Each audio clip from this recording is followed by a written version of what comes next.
you want to hear from your favorite sports icons and athletes.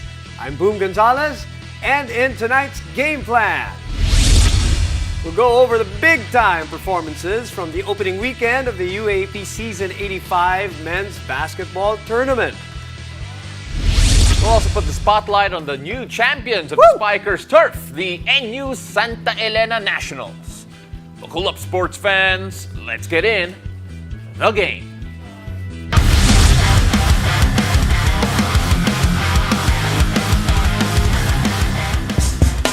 The UAAP is officially back, and the opening weekend featured highlight reel games from big-time players. Now, joining us to list down his picks for the top performances over the weekend is UAAP basketball analyst Coach Willie Wilson. Coach, UAAP is back. Your takes are not as hot as Jelovitos because you make sense.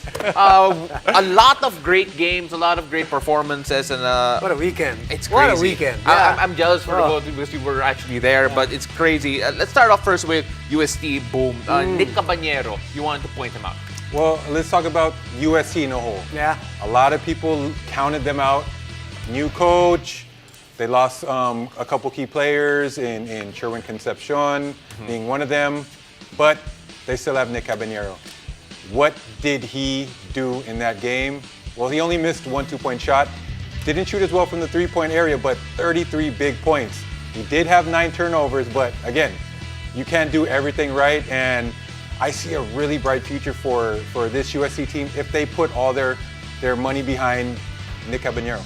And Baldavid, they went all in yeah. with Coach Baldavid. And the man bun. And a lot of people said that they played, like his personality. Yeah. Speaking of buns, I think Nick Cabañero abandoned the mullet for the curls this year. Hey, and that did the trick. I for love him, it. I love right? it. Okay. But how about the UP LaSalle game and Carl Tamayo kind of announcing that he's going for an MVP campaign, maybe not verbally or vocally, but through that game? Well, more than the stats, 18 points, 19 rebounds, it's his presence that just trickles all throughout that UP team, knowing that you have this block, this building block. I felt that back in my playing days at LaSalle when we had Don Aliado.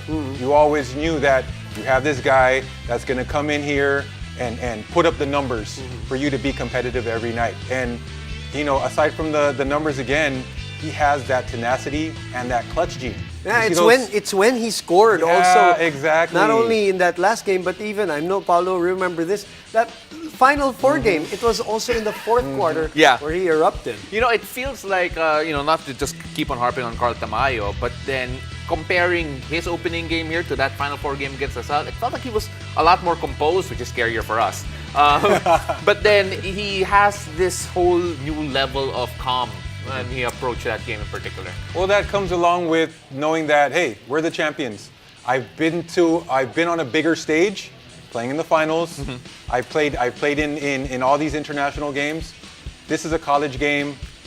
I know what I can do. Everybody around here knows what I can do. Let me just go out there and do it.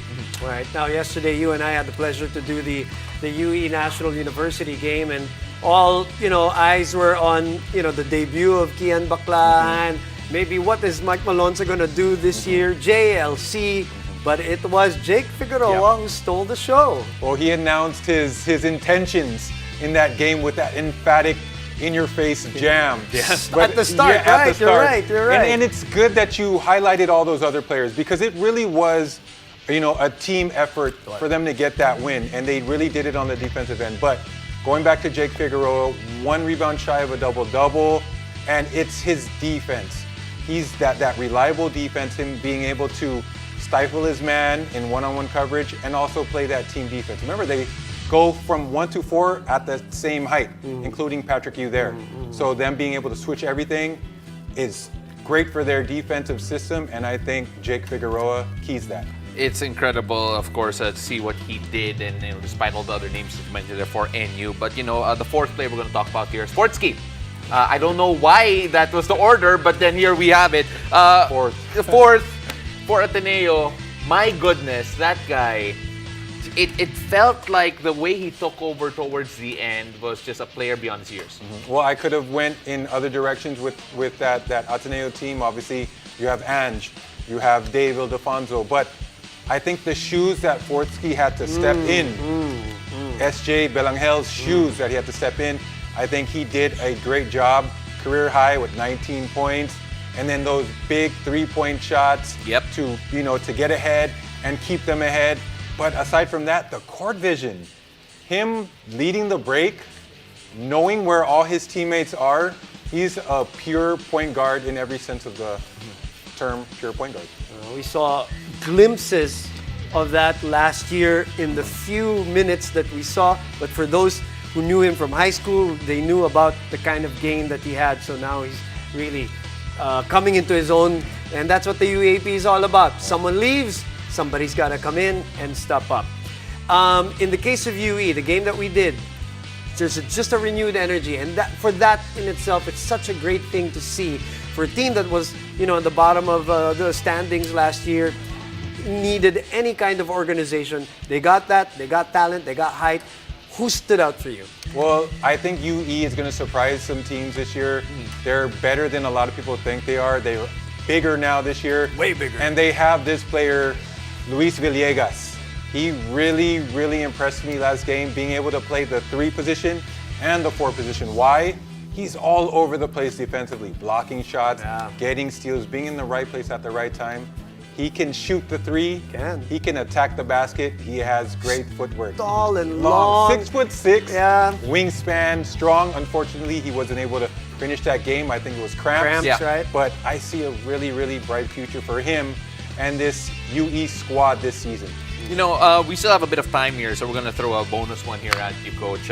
Obviously, there's so much to talk about with all these teams, but is there any player in particular that surprised you the most? Because I know you have your opinions about these guys beforehand, but then after seeing them, is there any guy here that just changed your mind?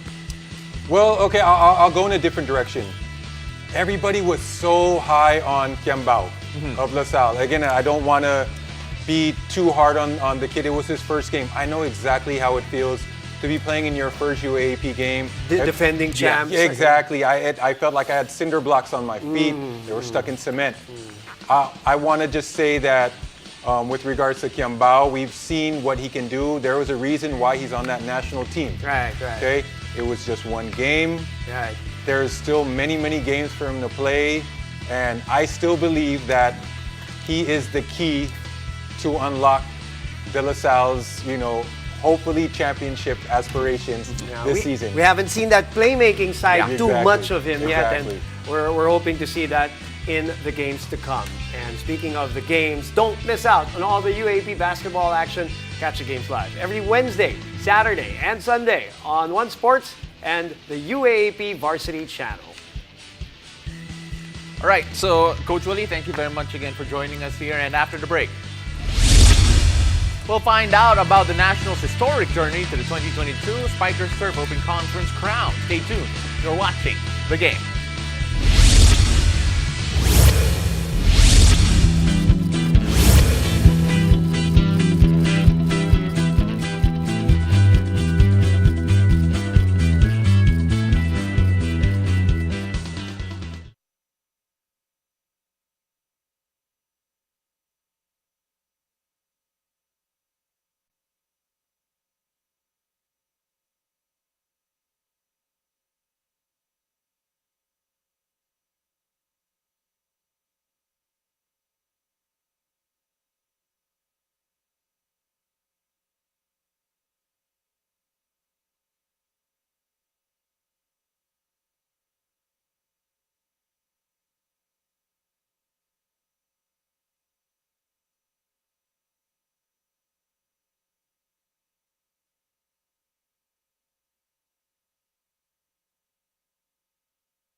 We're still watching the game. The Nationals earned their rights as the new kings of the Spikers turf after dethroning the Signal HD Spikers. And to tell us more about their road to the championship, we have with us Finals MVP Buds Budin, Joshua Retamar, and of course, winning coach Dante Alinsunurin. Welcome to the game. We are in the presence of champions again. We love that, Pao, pag mga kasama natin, mga kampiyon. Coach, marami ka nang naipanalo, di ba? I mean, di ba, iba-ibang level. Simulan na natin sa ganun. Magyabang ka na. Pero how special is this? In yung context nung nangyari galing pandemya, di ba? Medyo hindi kayo favor. Sobrang special sa amin to. Lalo na siyempre, dahil sa pandemya, then yung new breed talaga ng Bulldog to. Kaya sobrang thankful ako na nakuha namin yung championship ngayong Spikers Turf. And siyempre, especially din sa hard work ng mga bata. Kaya sobrang special para sa akin to. Buds, Finals MVP. Unang-una, congratulations. 21 years young. And siyempre yung performance mo, I've been seeing stories Yung mga idol mo, yung katapat mo Mentally, how did you get over yung hump na yun? Kasi siyempre, iba watching them on TV, tapos ngayon, well, across the net na sila. That time po sobrang motivated ako na lumaban kasi siyempre dati pinapanood ko lang sila, di ba? So, nakaharap ko na. So, sobrang malaking achievement sa akin yun. Kaya sabi ko, patunayan ko na dati yung idol ko, gusto ko malagpasan ko sila o may kita ko pa sila sa ginagawa nila po. Sa simula pa lang, ganun na ba yung yung parang, ganun na yung frame of mind mo na hindi man lang kahit papano na intimidate ka ng konti, talagang from the start, ito na yung kita mo, itingin niya sa akin, intense hindi ka ganun Parang pati, wala talagang intimidation, pero from the start, wala talaga? Wala po. Nice. Kaya laban lang po ng laban para sa team. Sabi, yung mentality na yun. I like na nakangiti ka pala. Ganun ba talaga siya? I mean, kahit sa training? Palaban po talaga siya. Palaban talaga. Well, of course, syempre, going into this one, sinasabi ng lahat na yung Signal yung favorites. Kasi syempre, roster lang, kahit roster lang tignan nyo yung on paper, talaga sila yung may experience at talaga sila yung may pedigree Pero ano yung nakita mo sa training? Ano nakita mo sa performances nyo na nabigay ng kumpiyansa para sa inyo? Siguro yung kinalamang namin sa kanila is yung eager namin manalo, eagerness namin. And syempre mga bago ngayon mga teammates ko, kakasali pa lang namin, first league namin dito sa Pilipinas. And nakikita ko sa training na kaya namin mag-champion. Anong pinaka naging susi, Coach? Siyempre, maraming factors, di ba? From the very start. Maganda naman tinakbo throughout the season, kahit na natalo at one point dun sa Signal. Pero ano yung naging susi, not only in the championship, pero yung run nyo, yung taon. May nakita ka na ba sa training pa lang na, uy, special tong team na to Siguro yung sa first day pa lang namin, nakita ko yung mga bata na na gustong-gusto na lang pumasok talaga sa inyo at matuto sa coaching namin, ability ng mga coaches namin. Nakita ko na then nung nag-start na kami, parang anytime na maggawa kami ng programa para sa kanila, ang bilis nila mag-catch up sa ginagawa nila. Kaya tuloy parang yung sistema namin, ang dali nilang nakuha. Na sa halip na, alam mo, yung mga first year lang, medyo hindi alam yung mga sistema ng opensa, depensa. Pero nung nakita namin na mabilis siya, sabi ko, ang laki ng chance natin ulit makabalik di lang sa UAAP, di sa lahat ng liga na pwede natin masalihan. Coach, I want to ask you this kasi baka maging humble sila Yes, And when you look at yung nagawa ninyo, did you surpass expectations or did you meet expectations para sa inyo? Ano na lang naman, yung expectation para sa this tournament, siyempre na-surpass namin. Kasi yun lang naman talaga yung gusto namin talaga is makasama sa liga. And siyempre, una, kasi tuloy-tuloy yung game namin And nung natalo namin ng Signal, doon na kami nagka-goal na may chance talaga kami makakuha ng championship dito. Kaya sabi ko, nag-surpass pero kailangan pa rin namin talagang mag-training pa para sa next level po. Lahat ng kampyonato, lahat ng campaign, but meron laging sinasakripisyo. Ang isang player, ang coach, ang team, meron laging pagdadaan ng mahirap kahit na sa TV minsan mukhang madali at panalo. Ano yung pinakamahirap na pagdaanan nyo this season na hindi alam ng tao? Siguro yung mawalay sa mga pamilya. Siyempre, March pa na nag-training na kami na medyo nag-adjust na naman kami ulit na 2 years kami sa pamilya namin. Yung sacrifices namin na gumising ng madaling araw, magbuhat, and after nun, papasok sa klase, tapos train na naman ulit mamaya. Yung siguro hindi lang na nakita na paghihirap namin po. Yun po, yung pinaka... Josh, na-mention mo kanina yung chemistry. Siyempre may bagong players kayo, and of course, having to get everyone together, napaka-short yung tournament ninyo. How did you feel na this developed yung chemistry ninyo going into the future tournaments? Kasi syempre, we all know that this is something you're doing para mag-prepare sa UAAP and future competitions. How did this mold the team together? Kwento ko lang din yung nag-start kami, unang-una. Wala kaming team captain. So, more on seniors lang kami. So, ayun yung parang kulang sa team namin. Pag naglalaro kami, walang leader, walang nag-step up sa amin. So, nitong Spikers Turf, dun lumabas yun. Yung pagiging seniors, and yung pagiging captain ball ko kahit sobrang tahimik ko dati sa court.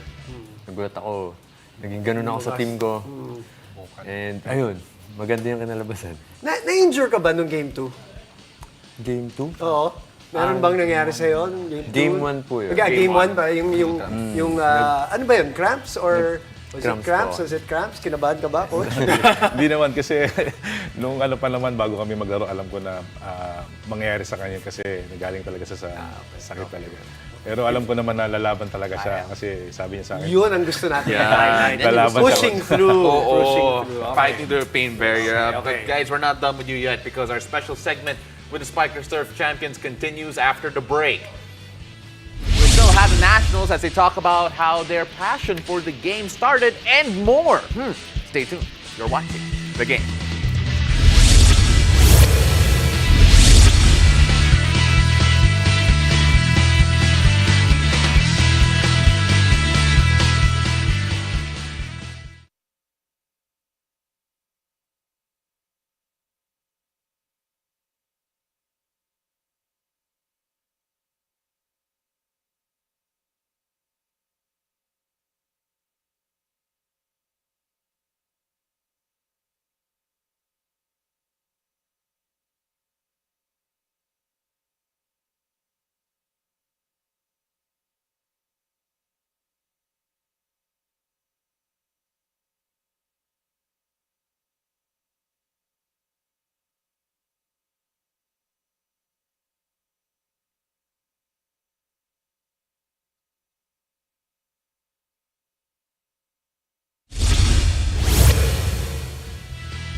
game. Still with us are the new champions of the Spiker Surf Open Conference, NU-Sta Elena Nationals. Here's their trophy. Napakabigat. Thank you very much for bringing it here.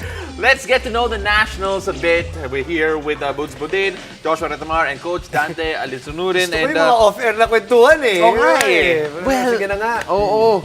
So, just so you know, some of these questions, na-clear na ni Coach Dante. So, kailangan sagutin nyo talaga. Okay? You cannot hide. You have to answer. So, let's start easy muna. Okay? Buds, ikaw muna. How did you start playing volleyball? Simple lang. Sino naging inspirasyon mo? Origin story lang. Oo. Siguro nung sa Palawan ako, kasi yung tapat ng bahay namin is basketball court. Tapos nung naglalaro ako, si Papa bumili ng bola, pero ang nabili ng bola is pang-volleyball. Tapos yun ang ginagamit ko, tapos nagdidigpas-digpas na kami. Tapos pagka grade 5, doon nag-start kasi yung coach ko, is advisor ko rin. Tapos siya yung nag-ano sa akin na maglaro. Tapos naglaro, tuloy-tuloy na. Until now po. Arthur? Ako talaga, yung family namin is volleyball player talaga. Kahit yung mga cousin ko, volleyball din. And ayun, mana-mana. I want to ask, alam niyo ba yung origin story ni Coach Dante? Okay, sige. Alright, Coach, ikaw yung summarized version naman. Ako, parang may mga naglalaro sa lugar namin, may tumalsik na bola, tatakbuhin ko yung kukunin ko parang ball boy ako. Tapos pagkuha ko, isi-serve ko lang. Tapos doon nagsimula na nagustuhan ko na talaga yung volleyball. Ganun lang, ha? Ganun lang. Ganun lang ako. Natural. Yung mga natural na atleta, ganyan lang eh. Yeah. Oo, ganun. Yung mga katulad natin, 2 taon bago tayo matutunan. Huwag na kita damay. Yeah. Ako lang pala. Okay. Kwento nyo naman sa amin, isang magandang kwento sa training na hindi alam din ng tao. Anong pinakamahirap? Anong pinaka-unforgettable na nangyari sa training? Let's pretend Coach is not here, Oo. Naalala ko yung ganito. Simula tayo sa'yo. Siguro yung pinaka masaya na training namin is yung kakadating lang ulit namin galing pandemic. Siyempre, nag-aarutan kami, ganyan. Tapos wala kami sa kondisyon.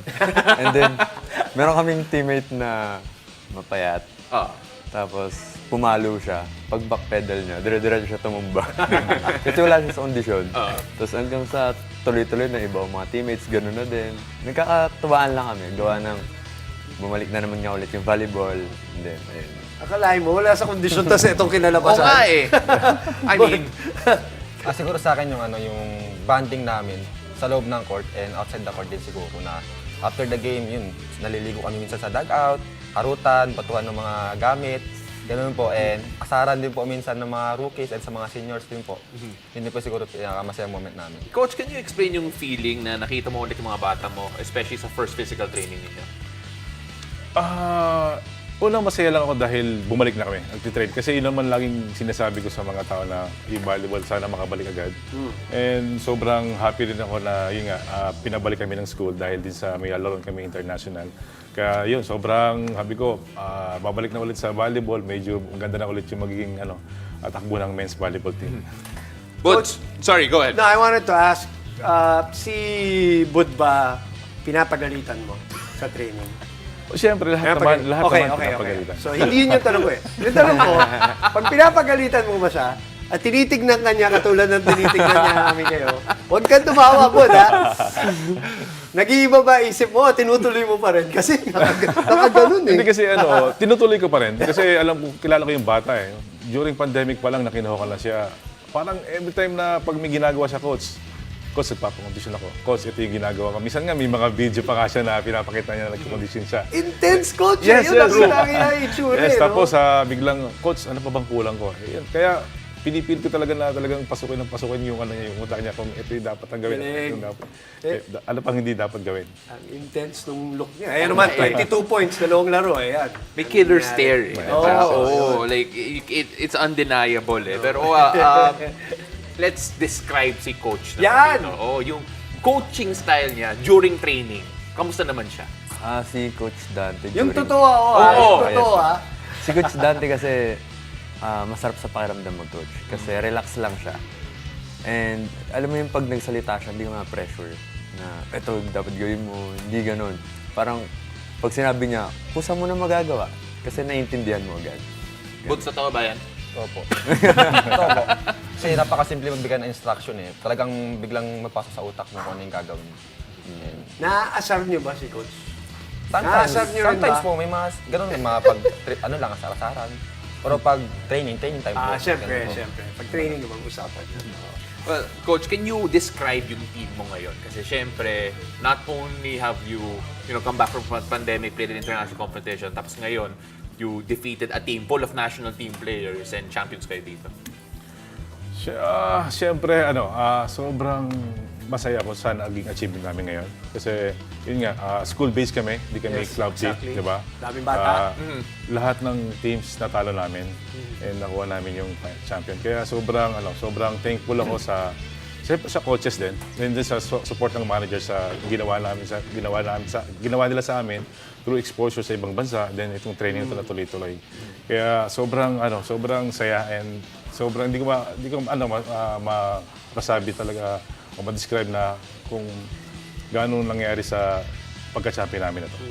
Congratulations, Coach. Congratulations, Bud. Congratulations. And the rest of the team, napakagandang kwento, napakagandang pagbabalik mula sa pandemya. Yes po. The Spikers Turf champions are here with us. Thank you for dropping by, and thank you for watching us tonight. I'm Boom Gonzalez. Catch us weeknights here on One News, One Sports, and One Sports Plus. I'm Paulo De Rosario, and this has been The Game.